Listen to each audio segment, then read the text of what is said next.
Namo Himalaya, Master Jamal here, and in this video I'm going to share with you my experience of what the connection is between being vegan and being spiritual. In a separate video I talked about what I've been experiencing as a vegan so far in these past 4 years, and I also mentioned that the foods we eat affect us on the mind, body, and spiritual level, physical, mental, and spiritual level, and it's much deeper than it's much deeper than most people care to even realize. Like, for example, one of the first things I noticed is how much calmer, how much clarity my thoughts are, just how much at ease I've been feeling since I stopped eating meat. It's like, for example, going all the way back to when I first started being when I was still transitioning into being vegan, I was eating less meat. The main things I was eating was like some fish here and there, like eggs, pretty much like vegetarian, pescatarian-ish for the most part.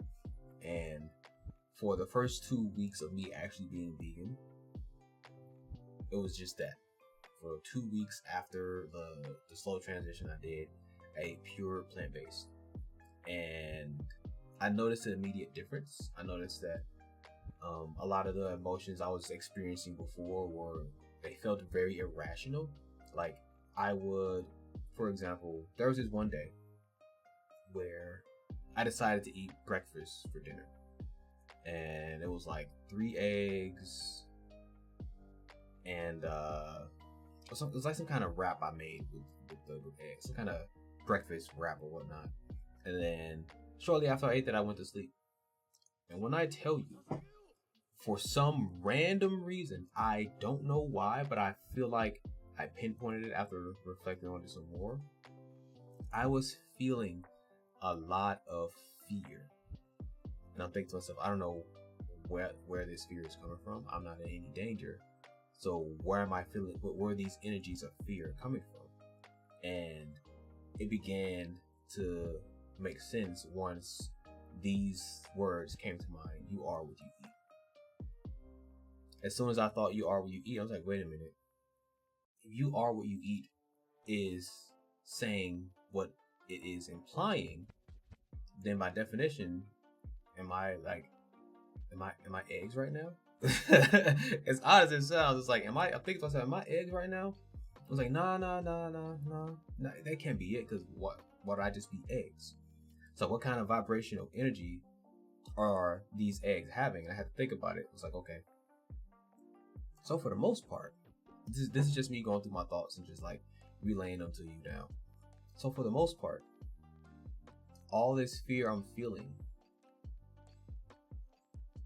are what the chicken was feeling when they laid these eggs. Because with energy not being created or destroyed and being something that just is at all times and is only transferred, whatever emotions the animal was feeling before they were killed gets into the meat, and then we eat it. So if they're feeling anger, you eat it, then you're more prone to anger. If you're feeling fear, if they were feeling fear, then you eat it, then like you're more prone to like being afraid and having fear about something. So I kid you not, it wasn't until literally, so I woke up, right? The next morning I woke up and I was still feeling that fear. And it wasn't until I used the restroom that feeling disappeared. I kid you not, restroom number 2, the feeling was gone. So that made so much sense, because it pretty much like solidified the theory I had that the foods we are eating are affecting us on like emotional level, a mental level, and a spiritual level, and a physical level. For example, like when it comes to like the physical stuff, I can't really say much because I'm one of those few individuals, one of the many individuals that can pretty much eat whatever they want. I just noticed that my body responds better to a plant-based diet. But it's like, for those of you who are like so prone to gaining weight so easily, there you have it. The foods you're eating are, besides the processed foods, because the processed foods are doing a lot of damage. And it's like, for the most part, even with this video, I'm not even going to go into detail about the research, because like, we know the food we eat is garbage. We know the processed food is doing so much to harm. We all know that pork is one of the leading causes of like high blood pressure in black people. These are things that are just common knowledge at this point. I mean, yeah, I can do the research and post the links to all that stuff, but it's like, for one, this is my experience of it, and it's just from me going off of like what I've been noticing for myself from like the not eating pork for like the last time I had pork was like 2011. Like I haven't had pork in, was this 2024? 13 years. And I stopped eating meat 4 years ago. So it's like, yes, I can do all the research and post all that stuff, but I don't feel like it's necessary. And then for a lot of my videos where I'm talking about spiritual stuff or anything relevant to spiritual stuff, I'm not gonna post no research, because for the most part, again, this is my experience and some of you that can relate to it. But then for the most, also that, I mean, let me take some steps back. There may be some videos where I've referenced some things, but this one in particular, I don't feel it's necessary, because we know this. We know our food is bad. We know that America has ingredients that are banned in other countries. So, for example, which I would never get over this. So, Frosted Flakes, I felt, was probably the only cereal a vegan could eat. Because it's like, yeah, once I learned about Cinnamon Toast Crunch, because Cinnamon Toast Crunch was at one point my favorite cereal. Once I learned that Cinnamon Toast Crunch had trisodium phosphate, which honestly, I just put an image of that up right now. Trisodium phosphate. I learned that Cinnamon Crunch had this in it. And then after learning that Cinnamon Crunch had that in it, I at one point, I don't remember why I went to Home Depot. I went to Home Depot to grab paint. And it was a specific color of paint. So I walked in that aisle of that in Home Depot. And as I was walking in that aisle, that paint I needed was like further down the aisle on the bottom shelf. Then as I was walking in at eye level, I just looked to my left and I saw trisodium phosphate on the shelf. And I was like, what? That's in Cinnamon Toast Crunch. Why is trisodium phosphate in Cinnamon Toast Crunch? Why is there paint thinner or some kind of, why is this chemical for cleaning paint in Cinnamon Toast Crunch? And it's not even like at the bottom of the list. It's in the middle. But the fact that there is like literal paint thinner in the cereal. Why? And then, for example, getting back to the Frosted Flakes. So, at one point, I thought Frosted Flakes was probably the only cereal someone vegan could eat. That's not a vegan cereal. And I came across something a while ago. I don't remember where I saw it. Maybe it was like some video on YouTube. No, it was I think it was like that What the Health documentary. It was some kind of video I was watching, and it compared the cereals of what we have here in the US versus the UK. Same kind of cereal, same brand, Kellogg's Frosted Flakes. Over in the UK, there's like 3 or 4 ingredients in Frosted Flakes. But over here, there's like 13 ingredients. 13 ingredients in this cereal. Why is it? Come on, man. So yes, we know that our food is garbage. We know that a lot of the stuff that is done here in the US is banned in other countries. So for this video in particular, I'm not going to cite any resources, because at this point it's just common knowledge. But moving on. But it's like, in addition to just like the emotional things that food can trigger within us, the anger, the fear, the anxiety, the food coloring does so much harm. Which this is probably the one thing I reference. I'm gonna put down a video in the description of this woman talking about this, because what's so funny about this thing is that I knew this and I realized this before I saw this video. Because it didn't make any sense. It's like, for example, a lot of the snacks that we have here in the US are banned in other countries. So like the UK, they don't get the kind of candies we get. They don't get any of the snacks we get at all. Like all this stuff with Red 40, because Red 40 was the one I noticed the most, because there are a lot of items with just flat out Red 40 in it, and Red 40 is linked to like ADHD symptoms. And then I mentioned before that I was a high school teacher at one point. So to see these kids, like young adult kids,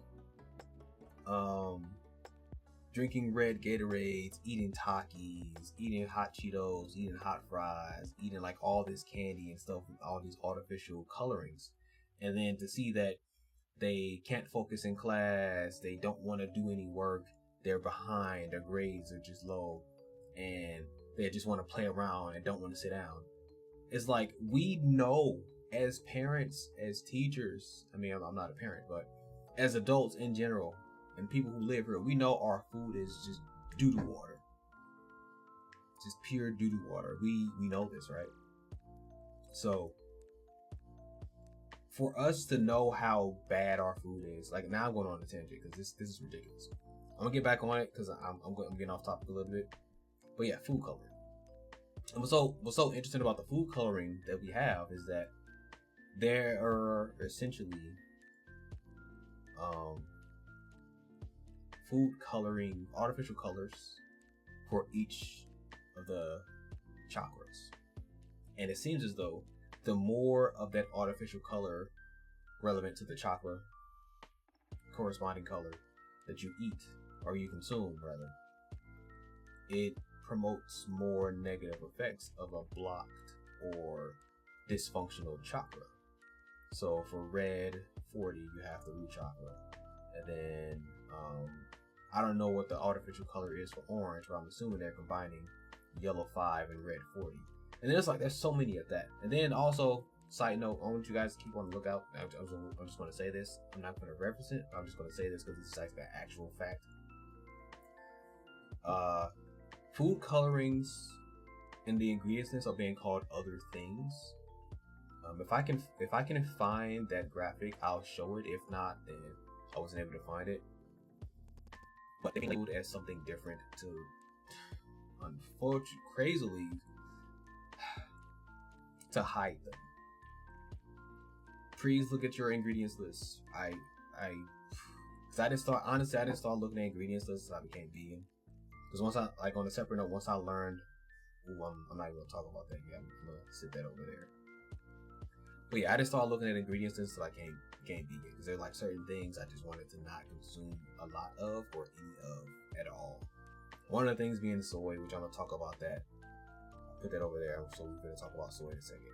But yes, the food coloring, man, artificial colors does a lot of harm on the spiritual level. As I mentioned before, and then once again, when you watch the video, it's a really in-depth video. It's like she said she did this experiment on her son about the different artificial colors and how they were affecting him. And you got to think about it. It's like, for example, the one I remember the most is yellow 5, and she noticed that her son started to say things and speak in a way about like pretty much self-deleting himself. And the yellow chakra being the one about solar plexus is like it's affecting his, it seems to, from what I picked up from it, it's like it's affecting his willpower to live, like his will to do anything. He just doesn't want to be here anymore. So it's like considering that and noticing how the artificial colors are affecting us on a spiritual level, that's ridiculous. Like, and this stuff is everywhere. Like, for example, and I don't, there's so much. Like, for example, this one in particular, so the spinach tortillas. What if I told you that the reason the spinach tortillas are green, it's not because of spinach? I mean, that might be some spinach in there, but what if I told you that's not why they're green though? What if I told you it's a combination of a blue artificial color and a yellow artificial color? I mean, we know how to make green. It's blue and yellow. So why does a green tortilla have artificial coloring in it? And then I think it's like the tomato something tortilla, like the orangish red tortilla, has red 40 and vilified in it. It's like, come on, man. And then, like, I've done my share of experiments on myself where I would eat. Recently I've eaten, that's different. Yeah, recently I've eaten some, like, artificial stuff, like some candies, like some gummies or whatnot. Like, fruit snacks, mainly, like, those are, like, my favorite thing. There are, thankfully, a few vegan fruit snacks I can just go to the store and buy. But recently, like I said, I have tried out just some like Skittle fruit snacks or something like that, and I felt the emotional shift within me. But with me already being so used to regulating my emotions and keeping myself centered, I was able to still go throughout the day and do what I needed to do. But that's just me. Like, this is someone who's grown accustomed to this. This is someone who, like, does energy work on himself on a consistent basis. So for me, it's no problem. I can eat it and still function and do what I need to do. But for other people, it's not so simple, especially young adults where they're still in their developmental stages. So it's like, if you are going to allow yourself and those you care about, well, you can't control other people. Let me just say that right now. But if you're not going to at least try to get those you care about on the right track, then, hey man, it's something else. Because the way all of this stuff affects the mind, like certain thoughts we have just randomly come to us, and some of them are being influenced by the food we eat. And again, the overweight, the obesity, which is a problem. Because, like, for example, I'm just gonna say what it is. Some of the people who are, like, trying to be body positive, for like those who are overweight and obese, some of them are passed away because of their weight, the excessive weight that they have. And this also is gonna lean over into that thing I said over to the side. So now we're gonna talk about soy. One of the most destructive things anyone can consume. I don't care who you are. Soy is bad for everyone. Soy is bad for everyone. It doesn't matter if you're man or woman. You know what soy does? Soy is essentially like it's a form of estrogen. That's the woman's hormone. Estrogen is the feminine hormone. I mean, granted, both men and women, and whatever you identify as, we all have levels of estrogen and testosterone. It's just that for the masculine beings here, men and whoever else, we have more testosterone being produced than estrogen. But if you introduce more estrogen into a predominantly testosterone environment, the body is going to be thrown out of whack, and it's going to just, for example, men breast is a thing, and on top of that, like there's certain traits that appear mentally, emotionally, and physically when you introduce estrogen into predominantly testosterone, well, predominantly estrogen, because there's estrogen with the E, that's the feminine hormone, and then estrogen with the A, that's the masculine hormone. So what it does, it throws off the hormonal balance, and we've seen this done. Well, not everyone. So I'm going to reference this experiment, and if I can find that video as well, I'm going to put that down in the description. So there was this experiment done on frogs a while back, and this is just my theory that I'm going to be talking about. So in this experiment, these frogs were given like a synthetic plastic, which is estrogen-like. Keywords here, estrogen-like. And what it did to the male frogs, it quite literally, it made them homosexual, and turned like even the male frogs developed female genitals. Like they lost their male genitals and gained female genitals. And it's not to say that this is the only thing, because like I said, this is a theory. Because one thing about energy is, whether it be masculine or feminine, it's just going to transfer over. It can never be created or destroyed. Energy is something that just is. So I'm not saying that all the homosexuality is due to like the sheer amount of estrogen in foods is possible, but this is a theory, because I know, like, for example, with a lot of the things that are going on, as a spiritual being myself, and someone who also like looks at things from that kind of macro spiritual perspective, it's like, I know for a fact that, yeah, this person is identifying as a woman, but who's to say that they weren't identifying as a woman in a past life? Like, we have no proof of that. Like, regardless of if science is saying like, oh, it's a mental condition that blah blah blah and blah blah blah, but I mean, who are we to say that this woman didn't have a man persona in a past life? And that, like, there's just, I can get how people can say it's a slippery slope, but again, who are we to say that that's not the case with some of the people who are identifying as one thing or another? Because again, but not necessarily again, because the fact is, what we see with our two eyes, with just these two, not the third eye, what we see with just these two eyes is literally 0.00035% of the light spectrum, which means we see less than 1% of actual reality. So I just want to plant that seed there. So I'm gonna say it again. We see literally less than 1% of real reality, because it's the three-dimensional plane. So who's to say in that other 99%, and with how just all of the life and reality works in general, that this woman wasn't a man in the past life, and just those energies are just so dominant that they're coming through this vessel, and now she's telling us she identifies as a man. Who are we to tell her that she's wrong? Well, excuse me. Who are we to tell him or them that they're wrong? But to get back on topic, with that experiment that happened, that's my theory is this is what's happening right now.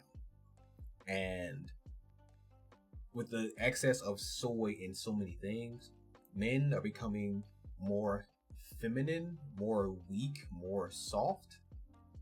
And then on the opposite side of that spectrum, with women being with the feminine dominant in hormones being introduced with more feminine hormones, they're becoming more masculine.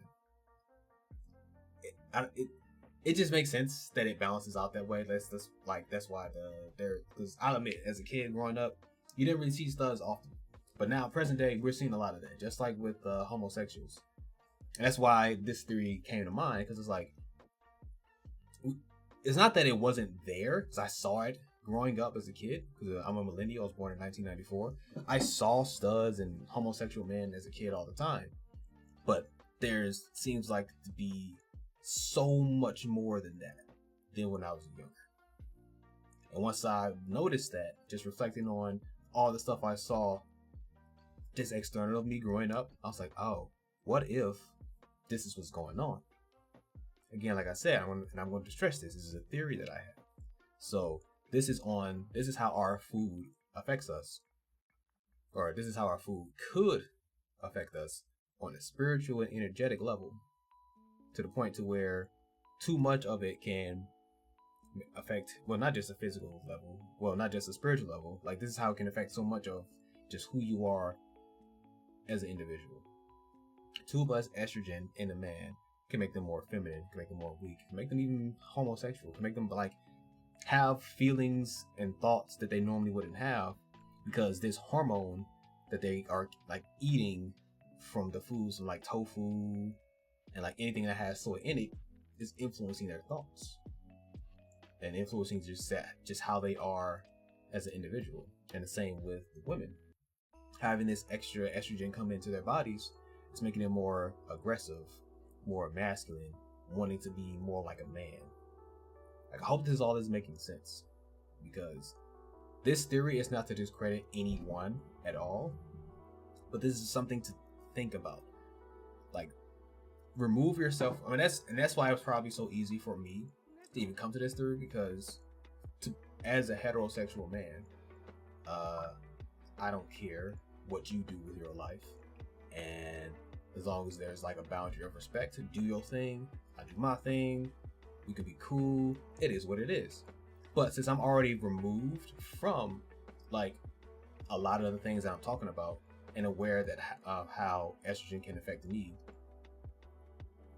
it's like I'm asking you to do the same. Like, just take a step back from it, remove yourself from it, and just think about this. Soy is bad for everybody. Like, for example, when I was working at this place called Fast Science, and I was working with my coworker was this woman, and she mentioned how often she would just eat tofu. Like, she'd go to the grocery store, buy a block of tofu, and just eat the tofu as is. And then I told her about it. I told her about how tofu, being estrogen, how it can affect our bodies, and she agreed with me. She was like, yeah, there are times where I'm like overly emotional, especially when she would be on when it's that time of the month and she would still eat it. She's like overly more emotional than before, and it's like, it's not good. Just to simply put it, it's not good. And I was so glad she admitted that, because again, like I said, this is just a theory, and I'm saying it's a theory because what a freaking English language. Who's to say that in a past life you weren't a man or you weren't a woman? I feel like this video went in a completely different direction because I'm talking about this. But who's to say in a past life you weren't a man, you weren't a woman, you want this, you want that, and those energies with that past version of you or that separate alternate version of you are just so strong and dominant that they're coming through in this reality. However, it also doesn't discredit the fact that there are things going on with our foods to affect us in ways so that we are not operating in our most authentic self. Now, if that version of you that you are portraying is if you feel that's your authentic self, go right ahead, do your thing. I support you, because if that's your authentic self, we need that authenticity here. All the authenticity, all the peace, all the love, all the truth. We need more of that here in this reality. There's, especially now with all the stuff that's going on. So it's like the food we consume, not just the food, like everything we consume, the things that we watch, the things that we listen to, the things that we eat, all of that stuff have an effect on our psyche, on our thoughts, on our bodies, on our behaviors and habits. And it's all about becoming aware of it, because once you become aware of it, you can realize, oh, these things are doing more damage than good.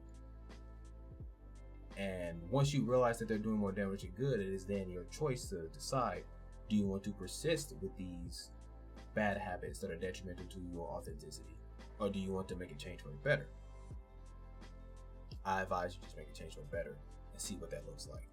It could look like possibly booking some time with me, and I can help you walk through some of that, because it's not just on a spiritual level but also on a physical level as well, because personal training, eating healthy, all of that stuff matters, because the mind, the body, and the spirit, the true trifecta of what it means to be here in this reality, is to take care of those three things: your mind, your body, and your spirit.